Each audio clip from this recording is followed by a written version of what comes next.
If you're watching the replay, swipe up.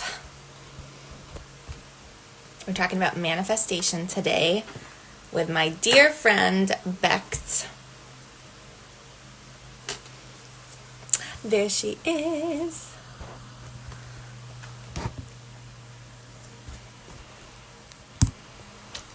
So Bex, you can oh, just kidding, it just came through. Okay.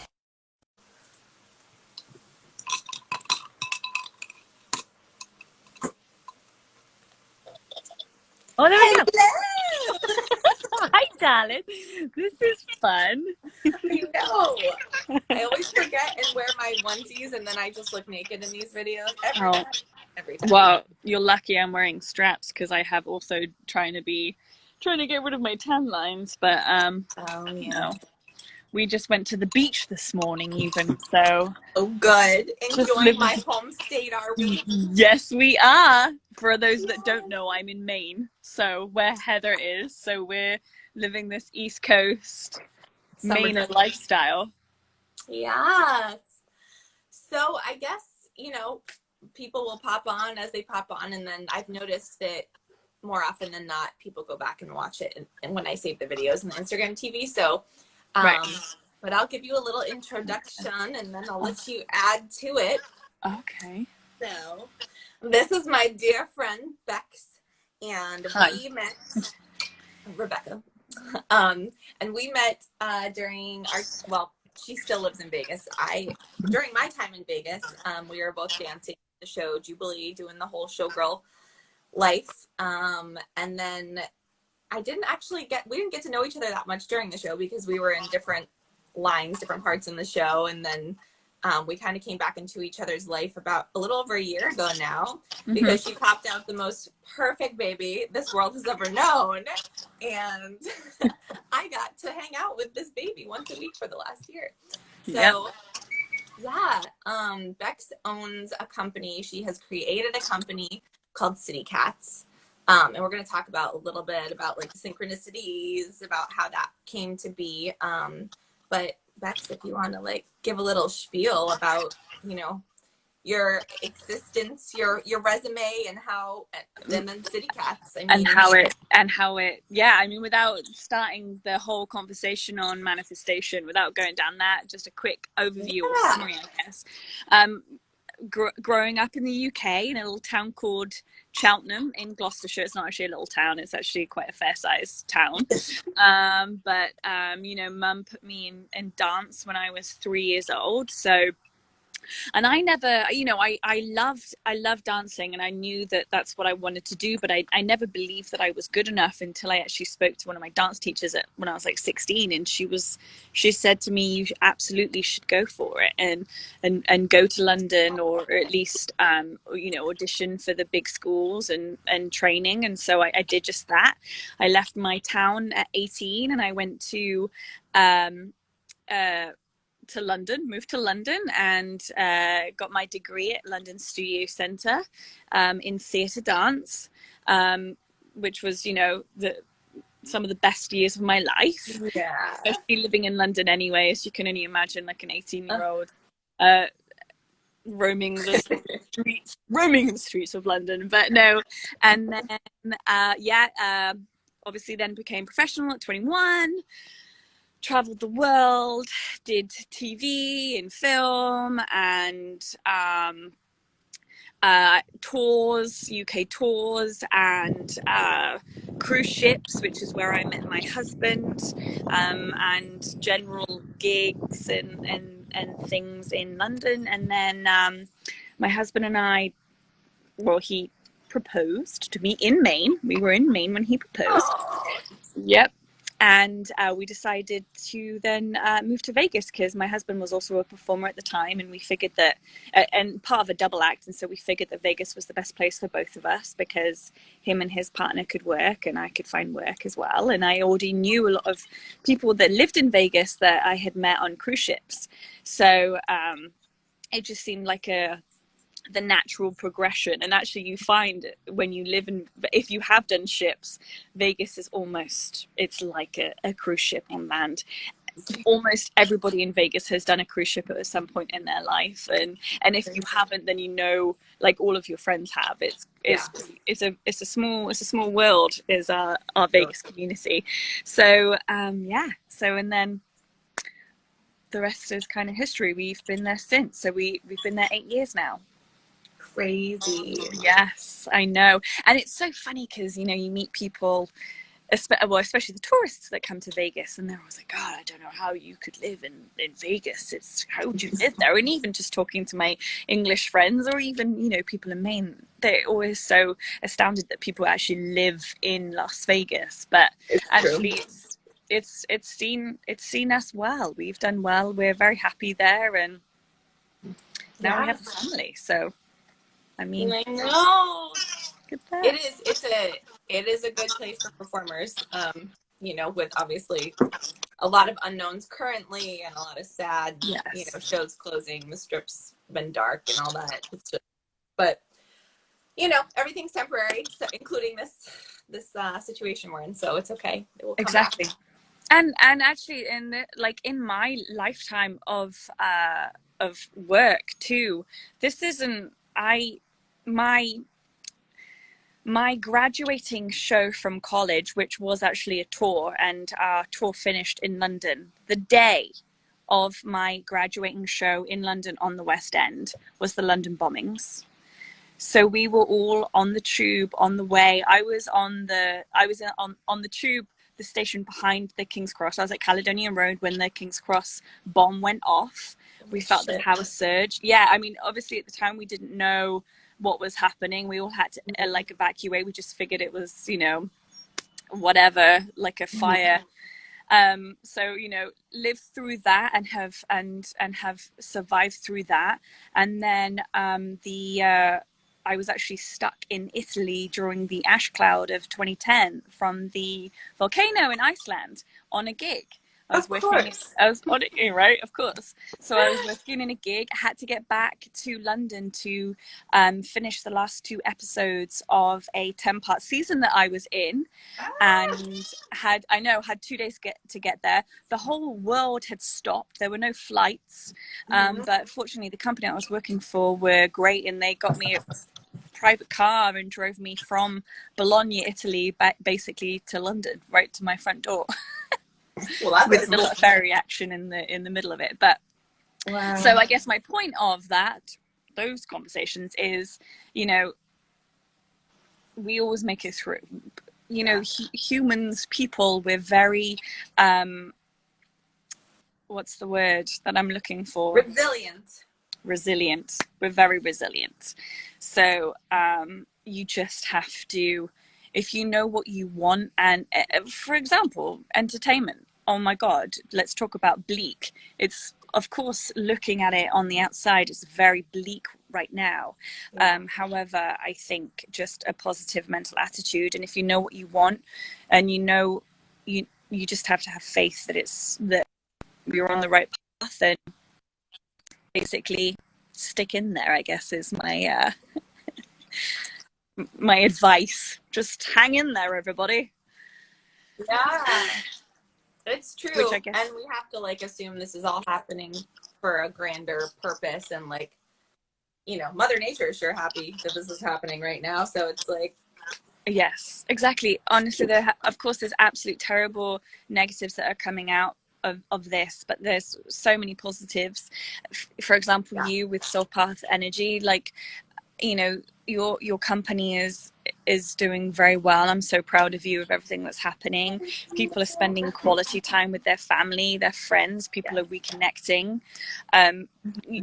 For sure, the planet is healing in terms of the pollution, and wildlife is out with abundance, and you know, it's the circle of life. It truly is. You know, it's not like this is the first pandemic that has ever happened. It's not. The only reason why it's maybe worse is because of, you know, it's the first pandemic in the 21st century that you know, and we're traveling. You know, we're able to travel across the world so easily. So yeah, see that as well, and I think to segue, that is like we're in such a great time to really start utilizing our powers of manifestation, because Yes. there are so many unknowns that people's goals and people's realities are shifting and have shifted so much in the last like 4 or 5 months alone, that Yeah. like it's just mind blowing to me. So I think like we could break it down in terms of what I know about manifestation. Then I want to hear about like some of the synchronicities that have happened with you and the creation of City Katz, which you can tell the people about. But like so the Secret, you know, the book The Secret, like that everyone's very, you know, familiar with that book and that movie at this point in our generation, I think especially. And I appreciate it because it's made knowledge public. What I don't like is they almost kind of like leave you with blue balls, like for lack of a better like phrase. Like they get you all excited, but they don't really give you exactly the tools like on the how. So, you know, they're like, think about that red bike, think about it, feel it like you already have it, and then it will appear. And it's like, well, no, that's leaving out some of the most important steps, which is the letting go aspect, the letting go of the how, the letting go of even the when sometimes. And one thing that my life coach always says is letting go of things needing to be a certain way. And the same thing kind of goes for the manifestation process. So like, for example, I manifested my free website. Okay, this was in the last 3 months, and I had just moved home, no money saved or spent all the money on the move. And then like, I knew that I wanted to, you know, get this business off the ground. And I was like, I need a professional website. And like, I knew it was going to happen. I had faith, and I just kind of like threw caution to the wind and like took inspired action, which we'll also talk about. I wasn't just like actively searching web designers every single day and like being aggressive about it, but I did utilize the groups I was in on Facebook to keep my eyes peeled and looked, you know, just to be aware if somebody was resonating with me. And somebody did. And then I was like, would you be open to barter? And then she's like, yes. And then we talked a little more, and she's like, no, you know what? I just want to do it for you for free. And I was like, are you me? Like, excuse me? It's like over $1,000, you know, website. It's beautiful. It's stunning. I'm so happy with the way it turned out. But that's just like one example of, I knew it would happen. I knew what I wanted the end like result to look like, but I let go enough to like let the universe, you know, puppeteer the things to happen. So exactly. Yeah, exactly. That's truly what it is, really. Yeah. Just letting go. All the little puppets. We are. Absolutely. That is 100% so true. We are indeed. So City Katz. So tell us about this amazing company that you have created and I have gotten to watch begin to grow. I mean, unknown again right now, but like the way that it's taken off, come about. Time. So I feel like, I guess what I might do is even start right from the very extreme beginning, just to show my path and my growth with manifestation myself, and how my growth has happened, and how I've learned. So I've always been, and which is I guess very typical of Sagittariuses, which I am. We are goal getters, goal searchers. We're people that we, you know, bow and arrow, we kind of shoot for the stars, we aim for the stars, we, you know, and what I do is basically make lists and goals, and I try and achieve them. So after marrying Sean, I had my notebook and I wrote down what I wanted to happen, and I wanted to move to Las Vegas. I wanted to get Jubilee. I wrote that down, be in Jubilee. And that was a show we were in, for anyone who doesn't know. Sorry, yes, which is where Heather and I met, and then have a baby, start our family. So I wrote these goals down, and of course goals always change, but we got married, and then he also then decided that Vegas would be the place, so we moved to Vegas. And then within a week I had I didn't even look at auditions. It just so happened that within the week that I moved to Las Vegas, the Jubilee audition was, which was just a happy coincidence. I think not. I think it was manifestation. No, but there are no coincidences, right? So went to the Jubilee audition and booked it, and I was just absolutely head over heels, excited, happy. Couldn't believe, honestly, that this little English girl who had an extremely successful career. I was 28 at this point, and so honestly, at that age, I was happy to like retire or to find something else. I had, you know, ticked all the boxes. I had done, you know, the tours, the TV, the film, the this, the that. Like I had a very successful resume. So when I then got the opportunity to perform in America, I just couldn't, and let alone be a Las Vegas showgirl. I just thought it was the best thing ever. So then what happened is, obviously you get there and then you see the other shows, and then you want to be a part of that show, and then you want to be a part of this show, and then you want to do this, and then you want to do that. And that's kind of what happened. One of my other jobs was working at Marquee Las Vegas. Now, how I got that is through my British contacts, basically. So I had a good friend of mine, Sarah Amos, now Sarah Thackeray. Sorry, that's not me farting, that's my heels. You can hear that. And she, her brother and sister-in-law, from Dewhurst Creations, they had this opportunity to work with a Spanish company called Wonderland, who had just got the contract at Marquee Las Vegas.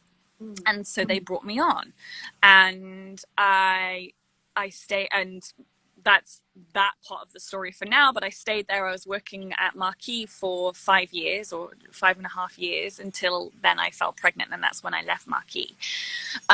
So that's that kind of, I segued a little bit there, but and so I was in this show called Vegas the Show, and I had been in the show for 4 years, and I was very happy, but I knew something had to change. I just felt like I had reached the end point of where I could go in that show. I just knew something had to change. And I don't want to say that I manifested my daughter, because that kind of seems silly, but I let go is what happened. I left the show. I didn't have any clue what I wanted to happen. After I left, like I was just going to gig and audition and just see what happened, basically. And at this point as well, I was working as a choreographer for a couple of companies in town. So I had work, and I was just basically thinking I would do that. But I let go of what I thought in my head I wanted. And I honestly just let the universe give me what it knew I needed. And 2 weeks after I left the show, I fell pregnant. And I fell pregnant. I love you. I fell pregnant. It just happened. It was like a stork wrong and dropped a baby in my lap. I love it. No, so and you know, we weren't trying to conceive.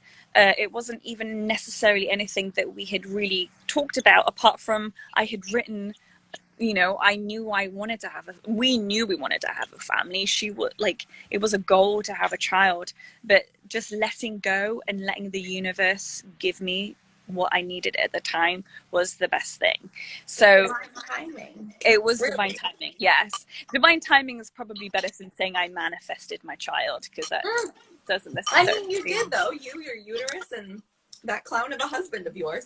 Yeah, exactly. So that's honestly that's basically where this journey started, is with my daughter. And so what then happened, I had her, I had gone on maternity leave, as far as, you know, an independent contractor goes on maternity leave, and then I was getting ready to get back into work.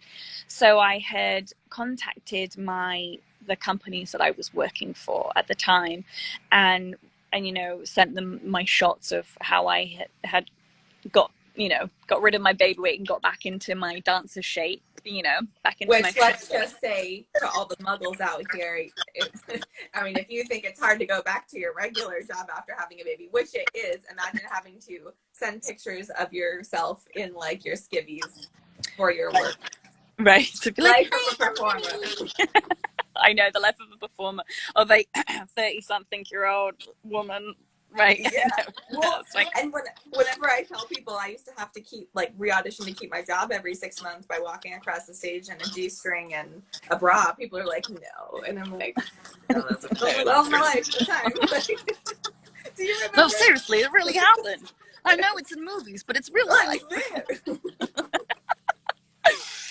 Oh my god! But it's true. It's so ridiculous, but it's the truth. Oh my gosh. Well, I don't even know what I was saying. So, pictures to employers. Oh yes. And this is sort of basically somewhat illegal, but you know, I was actually also in the middle of a contract at the time, because I had done some choreography after I'd had her. Basically, I had re-put up this contract with this client, and I did that. And when I came back to the company to be like, hey, I'm ready to actually perform as well as choreograph, they then informed me that they didn't want to use me anymore, and they told me things like they had never liked my work. They hadn't been happy with my work for a while, and they were just ready to part ways. And so obviously that is completely their jurisdiction. I was you know, self-employed. I was an independent contractor. Guess what? Cool. You don't like my stuff? That's fine. You know, as performers as well, we're very thick-skinned. That's just how it goes. So you're like, okay. Unfortunately, it all smelled a little fishy, as I had been working with them for a long time. I was in the middle of a contract, and the client had reached out to me personally and told me that they didn't want me to leave this contract. They liked my style, they liked my work, and it had basically, you know, surely it's up to the client, right, as opposed to the company. Anyway, however, this all happened on June 17th of last year, which on June 17th was the first night of the strawberry moon. And this strawberry moon also fell in Sagittarius. So me being a Sagittarius, I was like, oh, I'm Sagittarius. But so for those that don't know, so the strawberry moon is basically the new beginnings. It means it's the new beginnings, it's abundance, it's you know, optimism, and yeah, literally that. It's new beginnings. And so when she called me up and she fired me, and at this point, this June 17th, actually was just fired me as a choreographer. So at this point, I knew in my heart that everything was going to be okay. And I had spoken to after talking to the client, and how she had been mad that she still wanted me to work for the company, but obviously that wasn't going to happen. It was then apparent that maybe I should start working for myself. Now, so City Katz, my company City Katz, is another thing that came to me in a dream, basically. So probably like about a literal dream, like while you were asleep. Literally. I woke up. It was funny. It was, I don't know, probably right when we moved to Vegas, like within the first year or two. I literally woke up one morning like this, and I shook Sean awake, and I was like, babe, I've just had this fantastic idea for a show. So this was, so also City Katz, there's multiple layers. It's a show, there's a corporate leg, and there's also a TV show, all under this one umbrella of City Katz. So I woke him, I shook him awake, and I told him about this show that I had literally dreamt up. And actually Lucy was still living with us at the time. Oh. And I told her too that, and she was like, oh my God, this is amazing. So and it was like, I felt so good about it at the time. I still feel so good about it, about the show.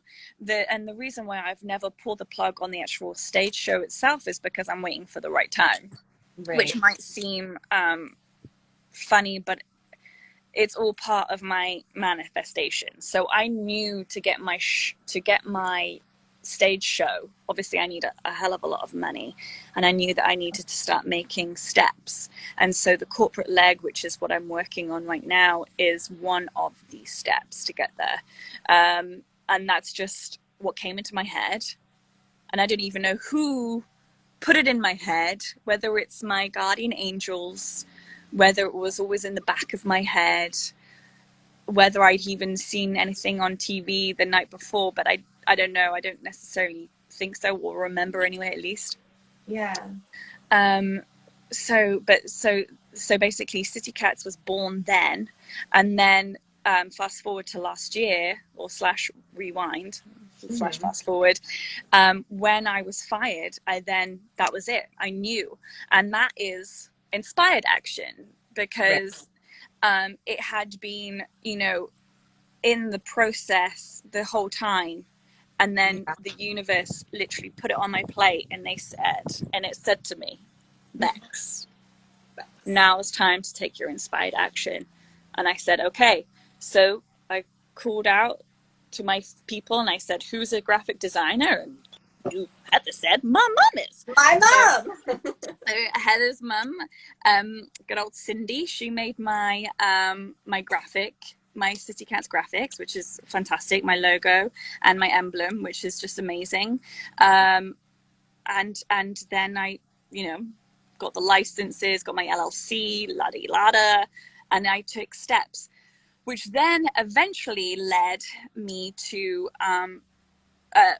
then fast forward again to August, I wanted to go start working back at the club again.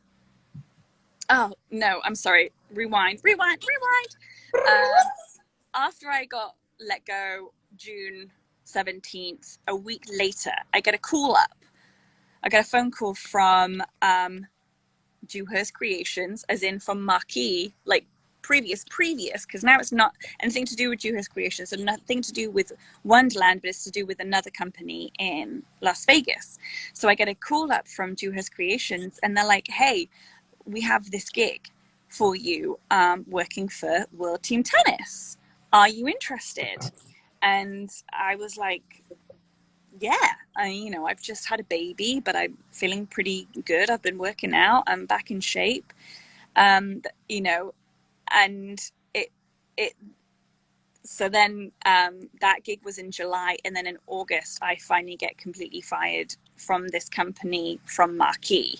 And it was just serendipitous that I should be working for the company that I had originally got Marquee from. Yeah. And that I knew I was going to be okay. Yeah. So much so that the reason why I'm on the East Coast is because I was just working for World Team Tennis again. So everything just fell in place. It was like, you get fired, but don't worry, because actually a company that's great, that looks after you, we all got COVID tested. We were living in this bubble. It was the first sports tournament that's actually been successful.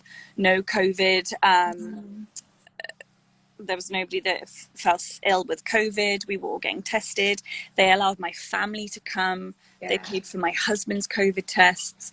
Him and my daughter Arabella, just living this life in West Virginia because of this fantastic company that I'm working for, and great people. And it was just serendipitous that they should call me up for this job after I had been let go from the job that they had put me in originally. Yeah.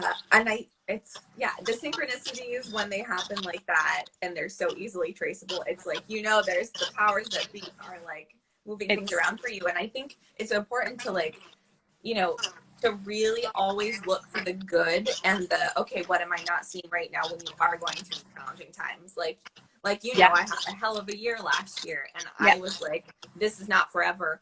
How can I get out of literally every situation in my life right now? Yeah. And it's like the universe was shoving me past my breaking point so that I could step into my purpose and my power. So it's like the lessons aren't always clear as they're happening. It just feels like you're swimming around in a giant pile of shit. But but if you look hard enough and start to realize what you want to manifest, that's the time to do it, because Exactly. And that is also to point out at this time, obviously, these things, these negative things that I could have taken negatively. Right. I could have buried deep inside and been like, I am a woman who had a child and you're firing me? Okay. I could have gone down this deep, dark rabbit hole of like, lawsuits. I could have taken it to this very ugly place, but I didn't, because I knew, especially of the day that it happened and just everything that was going on, I knew to put my trust in everything and to be like, okay, I give myself to you. I'm trusting that this is divine timing, and I know it is. So I'm letting you take the reins. And I was never once negative, and it all panned out, and everything was perfect and exactly how it should have been. And to continue on this manifestation. So, and my big turning point of, I know I truly manifested this and I could feel the cosmic shift, would be the contract that I then received in October, which was working for the client of the company that I got fired from. Right. Blah blah blah. So you know what I'm talking about, the job that you worked with me. And so when all the firings had happened and I had lost all of my work, and let me just put this into perspective, this is work.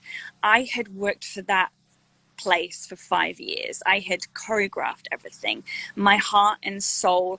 I had dug, like, you know, I had argued with you know, managers about costumes not being right. I had argued with the mistreating of dancers. I had always fought for the dancers back. I had fought for pay. I had fought for hours worked. It was me, and I was the captain and choreographer. It was my heart, and still to this day they perform my work in that venue. So when I got fired, it was a terrible thing. Like, it was my life, but I had also realized then that it was the end of a chapter and the beginning of a new one. So, you know, everybody, the whole of town was disgusted about what had happened, because I also wasn't the only one that had got fired at the time. Another friend of mine got fired the same day, but he also manifested and came out on top. And a friend of mine in the past. Exactly. There's lots of people that have been fired from this company, but so the whole of town, the whole of Las Vegas, well, I say the whole, all of my friends anyway, were disgusted about what had happened. And I basically wrote a pitch and proposal for a show, a Halloween show. Basically, it was the Halloween show. And because, and when I handed the proposal in, and it still wasn't even sure that I was going to get it. You know, I know that the other company were also proposing for it. I didn't know, but I could feel the cosmic shift. And I felt the manifestation. And it wasn't that it was because I sat there, I had a clear idea of what the show was. Obviously, I had written it. I knew what the costumes were. I knew what the makeup was. I knew who I wanted in the cast. I knew the music. I had it in my head. I had the show. It was done. I knew what the decorations were going to look like, the whole production. I knew who my managers were. I knew everything. I knew what the budget was, where we were going to put the money. And I, in my heart, I saw it. It was on that stage. I knew it was there. And I felt the energy of town literally building me up. I felt like I was 10 feet tall. I just felt like I was like this. Honestly, it's crazy. It's such a weird thing to try to describe, because I probably sound like a nutter right now. No. But I literally felt like this. Like, I felt I was walking on air, and the whole of Vegas was carrying me, and I felt this shift in energy, and I didn't know, and I would have been shocked had I not got it, but at this point I still didn't know that I had it. But the day that I got a phone call to find out that I had won the pitch and I was going to go ahead with the show, like words can't describe. Yeah. And I called all my friends and everybody just screamed, and it was like, told you. Yeah. But so that is that point was I truly know how to manifest. Yeah. And I know before there's something that's going to happen because I felt the cosmic shift in my heart, in my soul. I felt it. Yeah. That is how. So basically, I guess what I'm trying to say is, if you are trying to manifest something, you will feel it inside when you know that it's right, which actually is the same feeling I got when I met my husband. And I knew, I shook his hand. My friend introduced us. I shook his hand and I looked into his beautiful blue eyes. And I said in my head, not to him, because he probably would have thought I was weird. I said, I'm going to marry you. Yeah. We were in the crew bar on the cruise ship. And I was like, I'm going to marry you. I knew it. And it was the same internal, like, coming from, your not solar plexus, whichever plexus this is. Yeah. The heart one. But heart chakra. Yeah, coming from my heart chakra, like, and that was the same feeling that I had with the Halloween show. It's alignment. Like, if you have to put a word in it, like, it's when your soul like finds what it's supposed to be doing and the things that it's supposed to be finding. Yes, exactly. I was on the right path, and it was a success. The Halloween show was an absolute success. I couldn't have wanted it any other way, apart from possibly the weather, because it was freezing. Oh my god! It was. I forgot about that. Yeah, right. It was at, like, Vegas. It gets cold in October, but not like it was. This was like uncharacteristically freezing. Yeah. So, yeah. So if I could go back and change anything, it would be that. Not that I can change the weather, but it was other than it being freaking cold, it was perfect. Yeah, it really was. Yeah. So yeah. But I'm not saying I'm a master of. I don't know if anybody can master it really, but I do know that I felt true alignment, true manifestation, and true guidance. And but I'm still working on it, especially now. For example, this year, like, whoever would have thought that we'd be here? But I have used this time wisely. I've used it on myself. I've used it on my family. I've used it on my home. We've been working a lot on our house. Doing, because we have time. Yeah. Like, when do you ever have this time? And I'm using it to dream again. And to create, which is funny because my creation, apparently, I guess, which I never sort of realized, but my creation always comes from dreams. That's so cool. But that's like, that makes sense. Like, a lot of visualization and manifestation practices, actually they start with a meditation that gets your brain into, like, I can't remember all the levels, but like theta or one of those like lower levels, like pre-sleep, because at that point it's like the the conscious mind isn't like, yeah, this can't happen because of this, and this can't happen because of this, because you're there and you're seeing it all. So, like, dreams are very powerful. Yeah, that's awesome. So yeah, that's where that's where City Katz came from, my dreams. So and this next kind of goal that I'm working on is, again, a City Katz thing. It's it's a live streamed entertainment and training package for corporations. So training, putting in place for basically, how dance can be used in in corporate offices. that sounds silly, but a dance background. So for example, you know, team building and trust and talking to people, body language, all of these things that dancers actually completely take for granted, that we're just, you know, confident and you know outspoken, and we use our body to talk, things like this that we take for granted. But obviously, sorry to say muggles, but other normal people, pedestrians as you were, you know, they don't have this confidence. We're crazy to them. We are crazy, really, I guess. But so I've written this package to sell to corporate clients to help train their teams with a little entertainment in the evening, as it were. That's so great.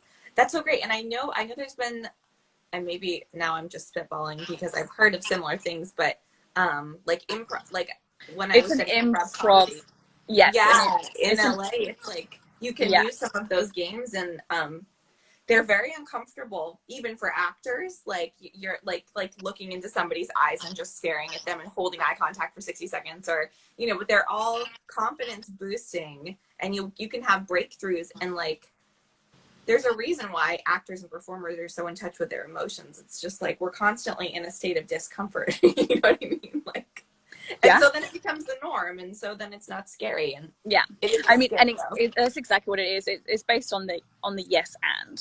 Yes. Never putting a full stop or a period after somebody's maybe even rhetorical question, but knowing how to, especially if you're in sales, you know, you never want to cut somebody off. That's not a great way to sell. But exactly. That's exactly what it is. It's uncomfortable, but that's where change and growth is. Look at that. So that's my next manifestation, as it were, and that's kind of where I'm trying to take City Katz right now. And then hopefully, you know, I still dream of my stage show. I really do. I also, let's be fair, still dream of winning the lottery, but who doesn't? All in a good time. I also have to play the lottery to actually have that be a reality. Which I don't, especially not in Vegas, as there is no lottery. I actually said to Sean, I was like, babe, now we're in Maine, we need to start buying the lottery tickets. Oh my God, that's so funny. Right, I know. But so that's kind of, and that's my manifestation in a nutshell, and my inspired action and my call to action. Just literally, I have always felt that my call to action has always been a catalyst of, or may necessarily an event, but it's just obvious to me when it's my time for inspired action. Yeah, I think you don't know what it is until you experience it yourself, which means that maybe you haven't found the thing that resonates with your soul yet. You know what I mean? But maybe, you know, it's all, I mean, everyone's on their right path. Everyone's growing exactly the timing that's supposed to be happening. But like Jubilee, I actually manifested that too, because it was a wild series of events. So I went to CCM for a ballet performance as my major. And I realized early on in my college career that I have way too big of a personality to be a ballet dancer, especially at 5'10", where I'm in the back against the scrim the whole time. You know, just like this is like snooze fest for me. Yeah.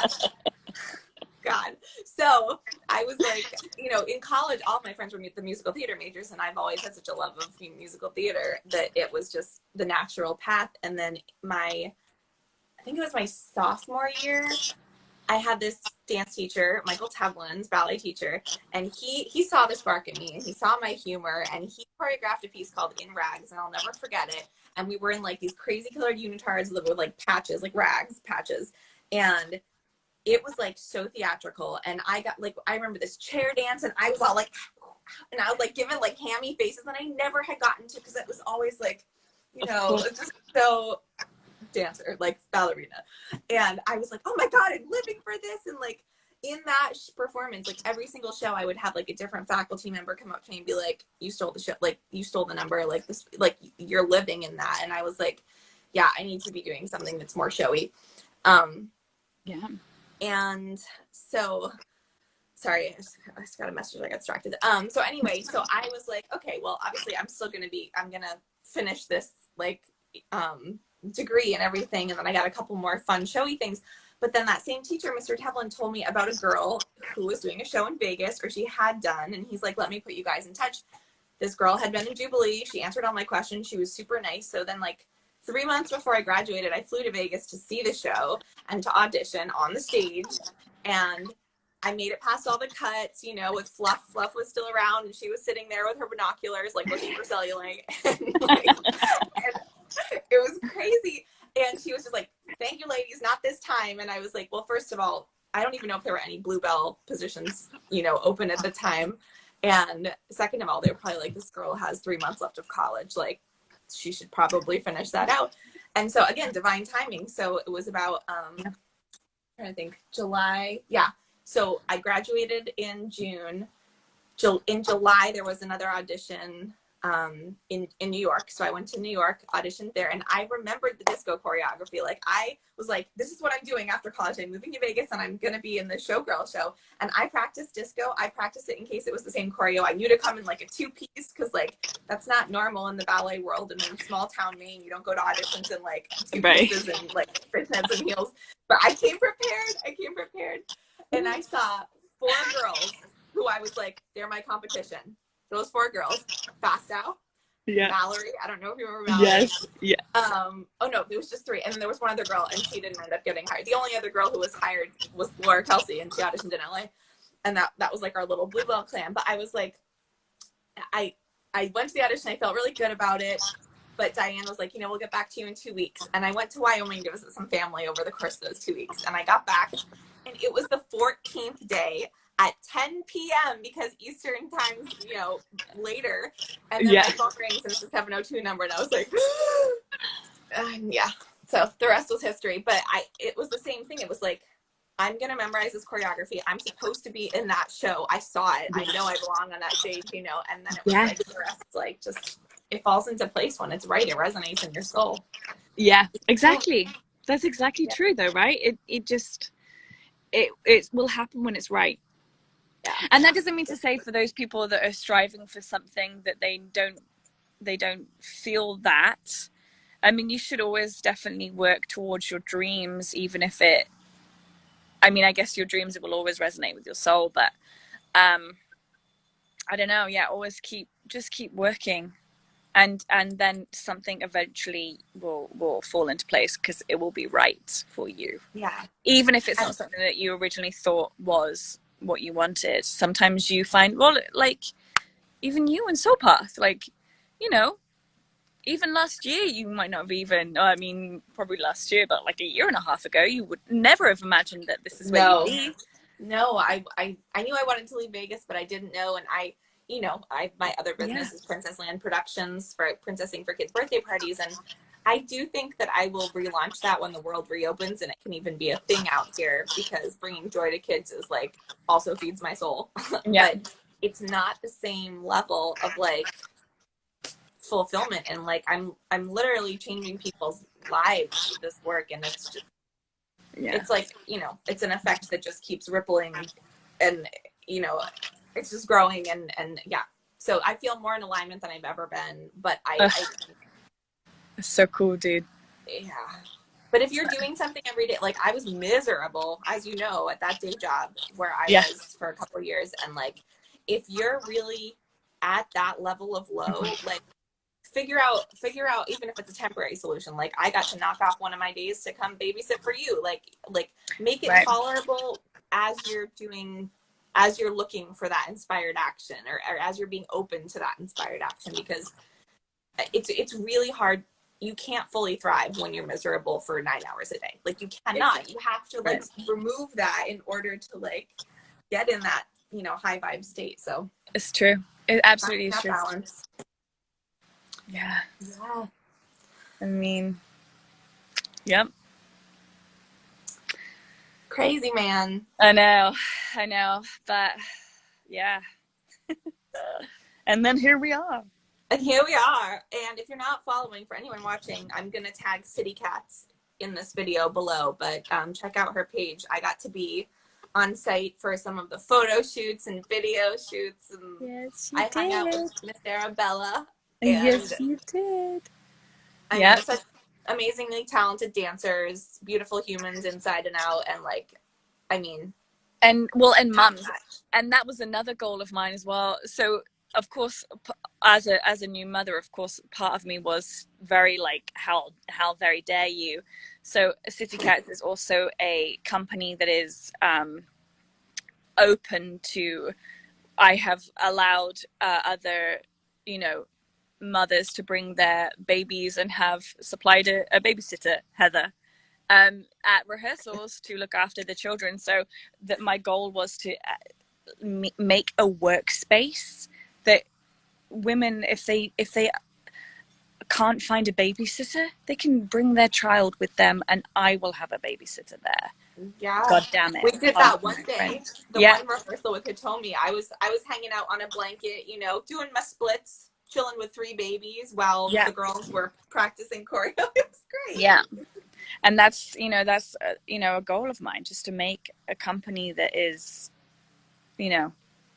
completely open to, and would never ever fire somebody because they had a child and therefore I felt like they couldn't give me 100% of their attention, which is what I think maybe had really happened.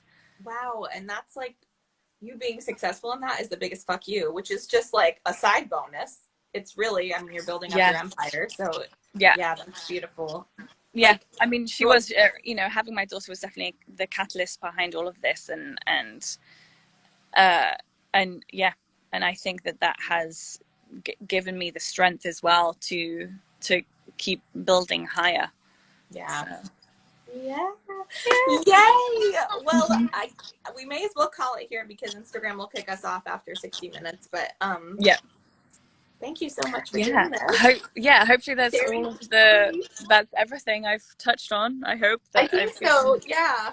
To sum it up, to find your flow and be in alignment, you have to be open to inspired action. Do things to raise your vibration. When you know what you want and it resonates with your soul, let go of the how. Yeah. Just put out the gratitude.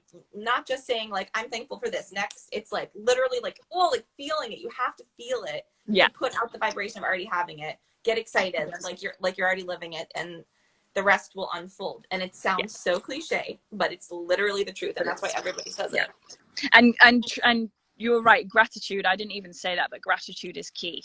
Because when she fired me, I thanked her anyway. I was like, thank you for the opportunities that you have given me, because I am grateful for everything they had done. I am, of course. Yeah. But also the gratitude for everything. But also, for all the other companies and all the other opportunities, gratitude is key, for sure. Yeah. And subconsciously you were thanking for what was to come, what is to come. It's like this new freedom that was just all part of the grand plan to set you on the next adventure. Crazy. Oh, dude. Well, thank you for telling everyone about your stories and your manifestation powers, and I'll text you after so we can find time to actually get together. Yes, I know, right? Okay. I love you so much. Love you too. Mwah. Bye. Bye.